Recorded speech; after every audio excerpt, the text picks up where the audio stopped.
Even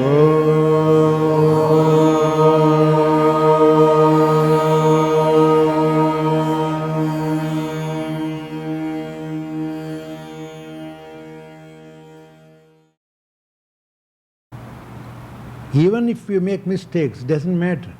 Make mistakes and learn. You know, the best teacher is not the one who sits here and gives a talk. Your own mistakes. You learn faster and well enough by your own mistakes. Once in a conference,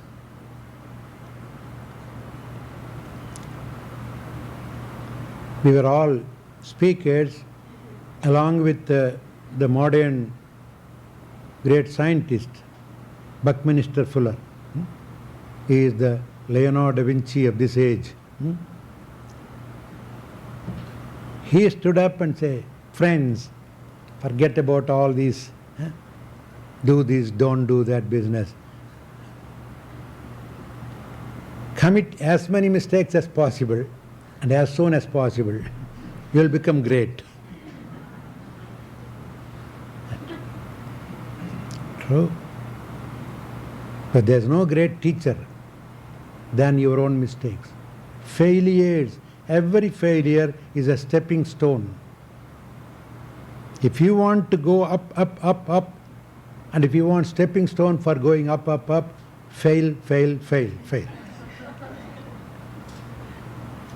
Every time you fail, make that into a stepping stone, stand up, and then, but you cannot put the same stone for every step, no?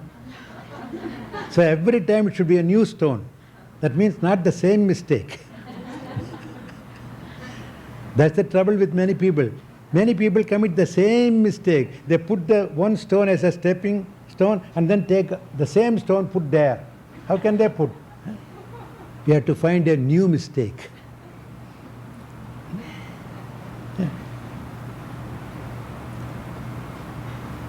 Experience is the best teacher.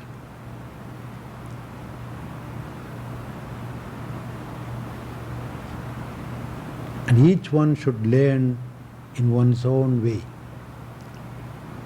That is the reason why we even call this integral yoga. It seems to have come to a sort of limited way. If you don't do this, you are not an integral yogi. If you don't do Hatha Yoga, you are not an integral yogi. If you don't do Pranayama, you are not an integral yogi. If you don't learn Patanjali Yoga Sutra, you are not an integral yogi. No. Whatever you do, you are an integral yogi. Even if you learn nothing, you are an integral yogi. That's your approach.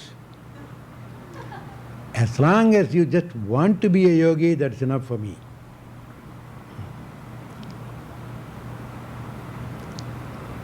You choose whatever way you like.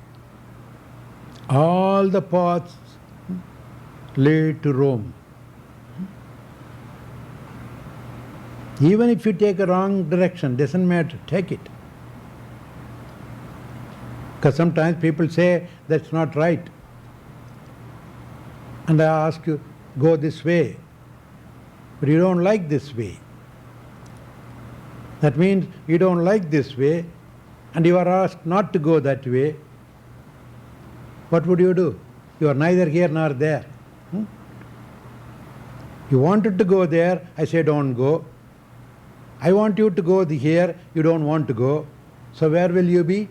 Standing in the middle, doing nothing. That's terrible. So a good teacher should tell you this.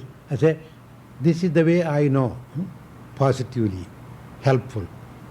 If you like, go. Oh, I don't like to go that way. All right, which way you like to go? I like to go this way, just opposite. All right, go, do it.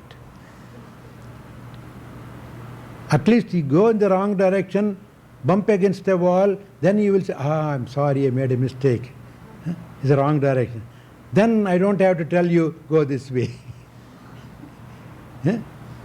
You already knew that this is the better way, because you knew that was not good. That's what experience means. In a way, the very nature itself teaches us, allows us to make mistakes. Didn't that good Lord, God, allowed Adam to eat the apple?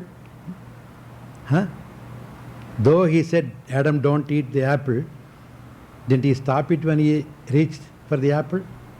He could have stopped it. It's not so.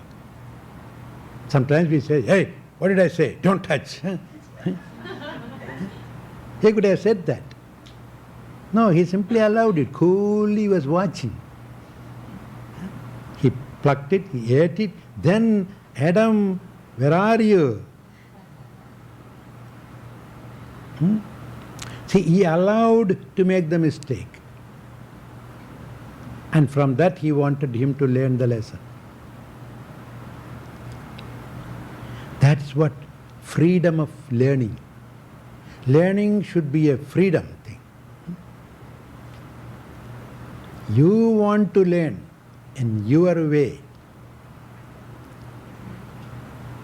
The duty of a teacher is to just simply, if there is any impediments on the way, just clear it. Come on, go.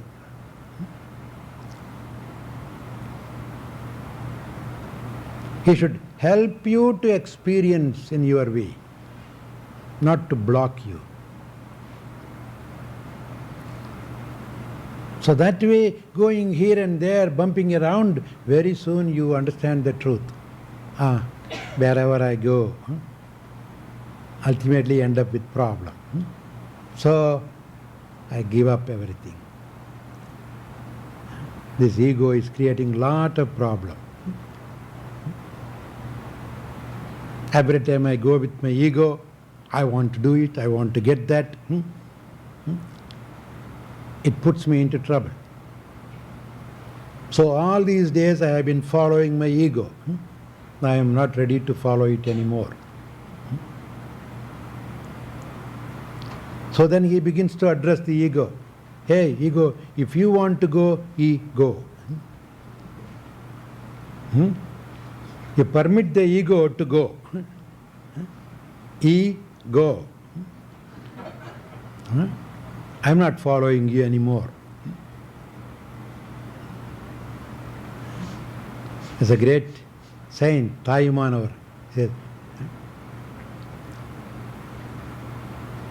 Kadum karayum manakkorangu kalvittoda adan pirage odunthozhilal payanulado.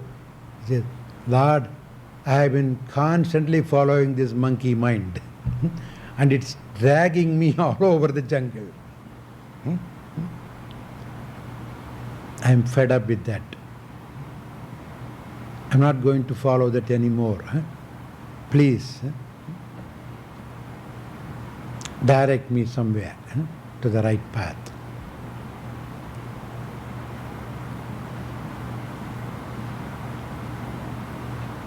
Then you become a proper student. You begin to listen. Until then, I know. What do you like to say? I know a little bit. Would you like to say something? Then you compare. Yeah, I think the Swami says right. It seems to be agreeable to me. You are comparing and collecting information and deciding it on yourself. That's not a studentship. Studentship means, sir, I did everything. There's nothing more to try. I was running around. I had a lot of joints in my life.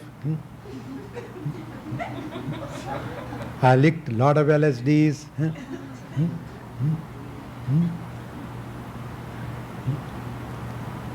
I'm fed up with the flowers, feathers, bells.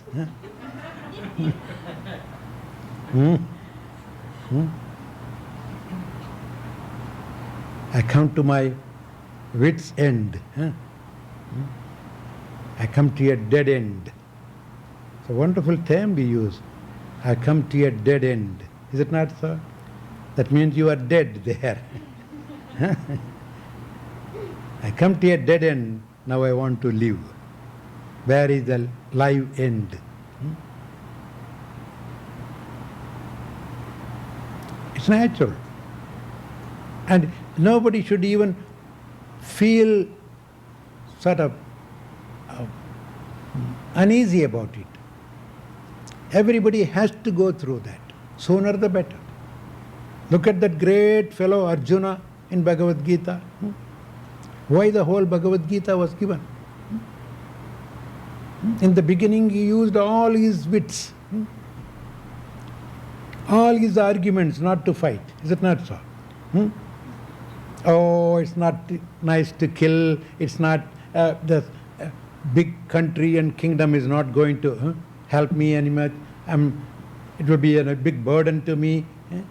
And how can I kill all my teachers, all my relatives, all people?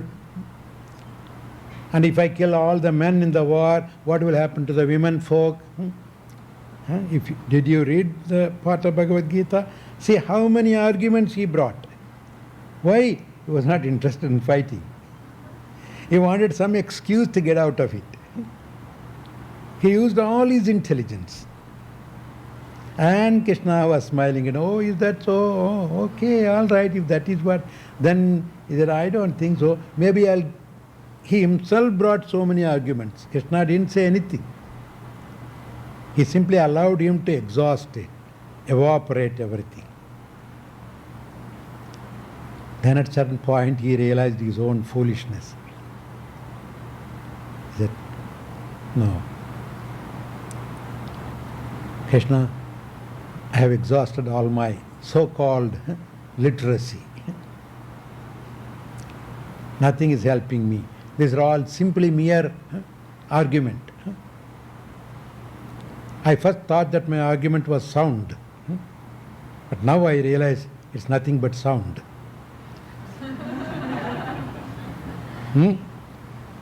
We say it's a sound argument. Yes, it is very sounding.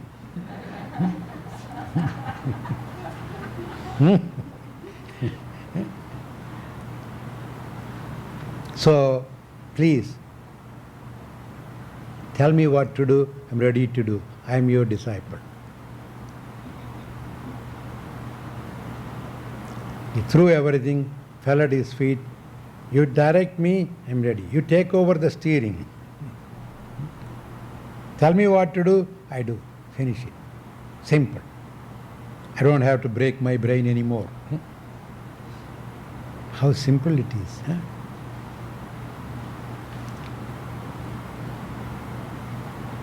The great Saint Ramakrishna presents this truth in a very simple, small story. Once a big dad wanted to take his little son to a carnival. It was heavily crowded carnival.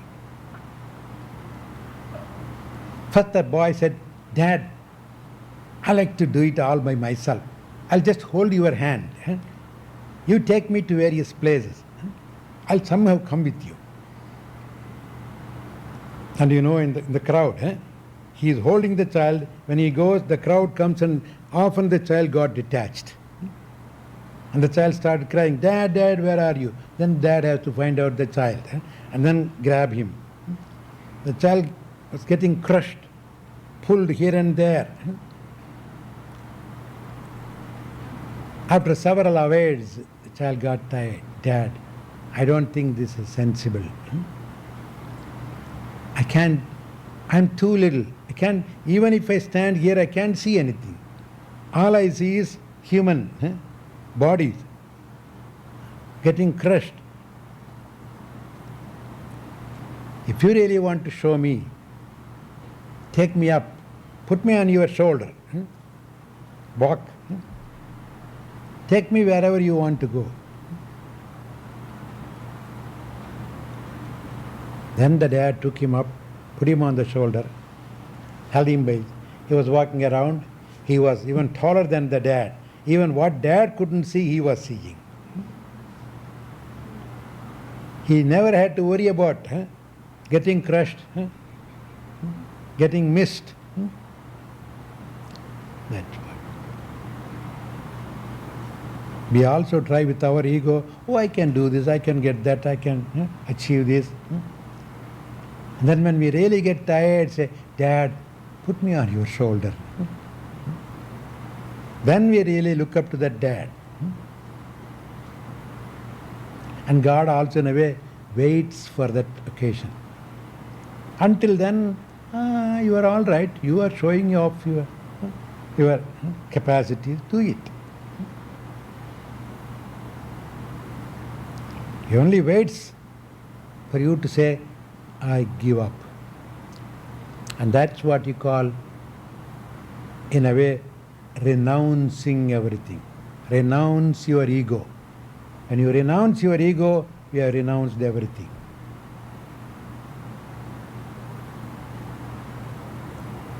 Then when the ego is renounced completely, you are totally at ease. You are in samadhi state. And in that state, you experience the great godly qualities in you.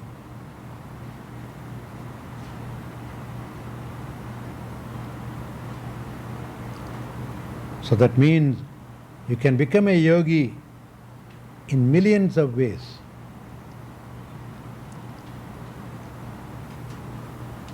But keep that in mind. Ultimately, I want to be at ease.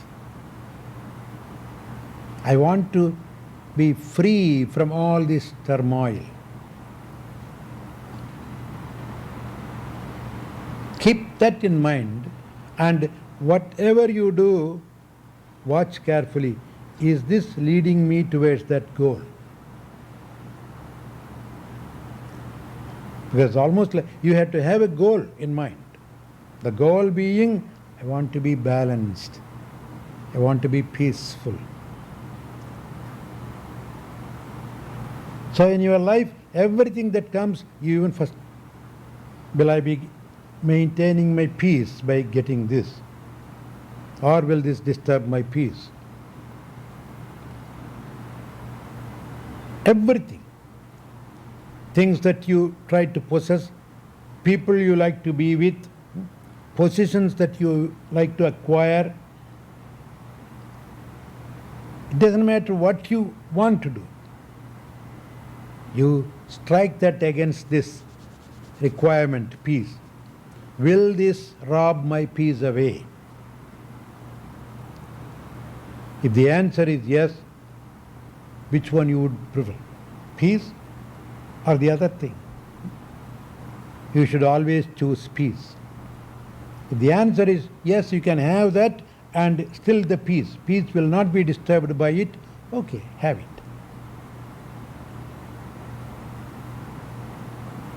That should be our aim. Without losing the peace, if I get the whole world, fine. Or if I get even little things, it's fine.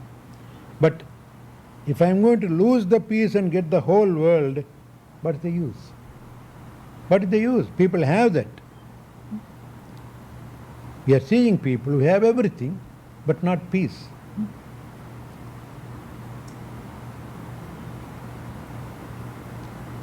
Often I get complaints, letters, calls from people. Say, Swami, I have everything. God has given me money. God has given me good friends, good family, good business, good name. But I don't have peace. So what is the use of having them? Everything.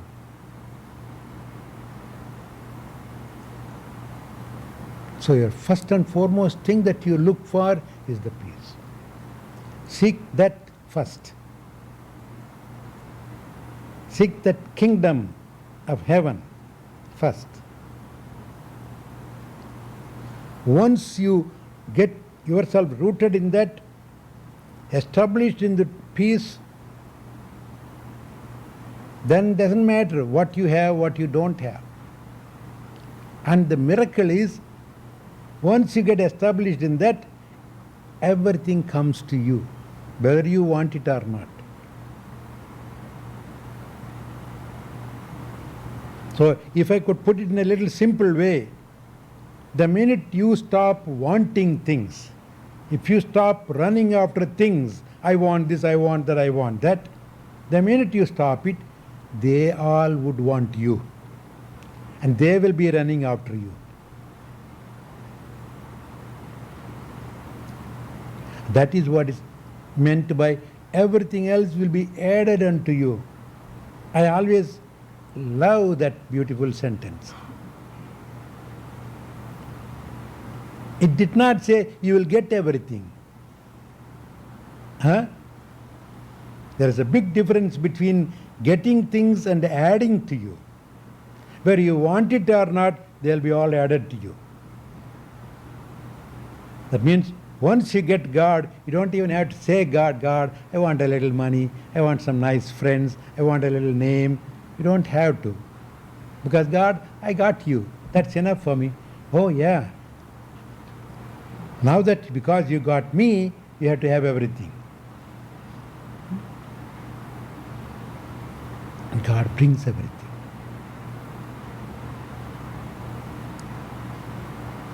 So if we could keep that in mind, that peace, peace, peace, that's my goal. That's my God. I'm not going to compromise peace with anything. Then you are on the right road to be a yogi.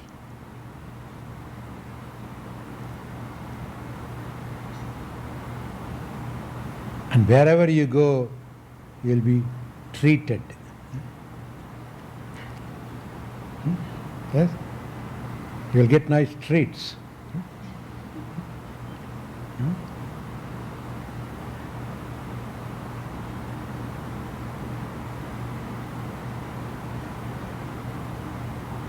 You might wonder, why all these so-called resumes and morning till evening programs, get up and meditate and asana, pranayama, questions, answers, likita japa, walking meditation. Why all these?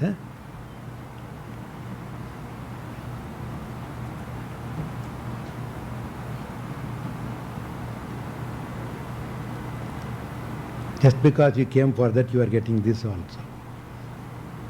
See? That's what. These are all the things that slowly lead you to this understanding.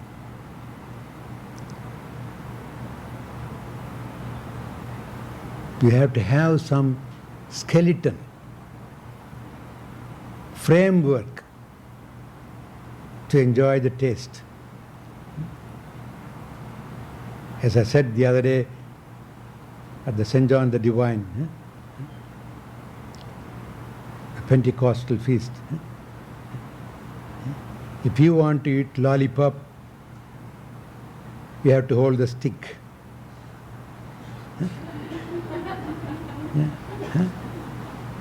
You are not eating the stick, but you have to hold it until you finish the lollipop. It's not so. But when you get the pup, finish the pup, throw the stick away. You don't have to stick it around. But until finish the pup, keep the stick. That's what. These are all some sort of things that you can stick around. Asana, pranayama, meditation, they're all sticks. The real pop is the experience, the peace.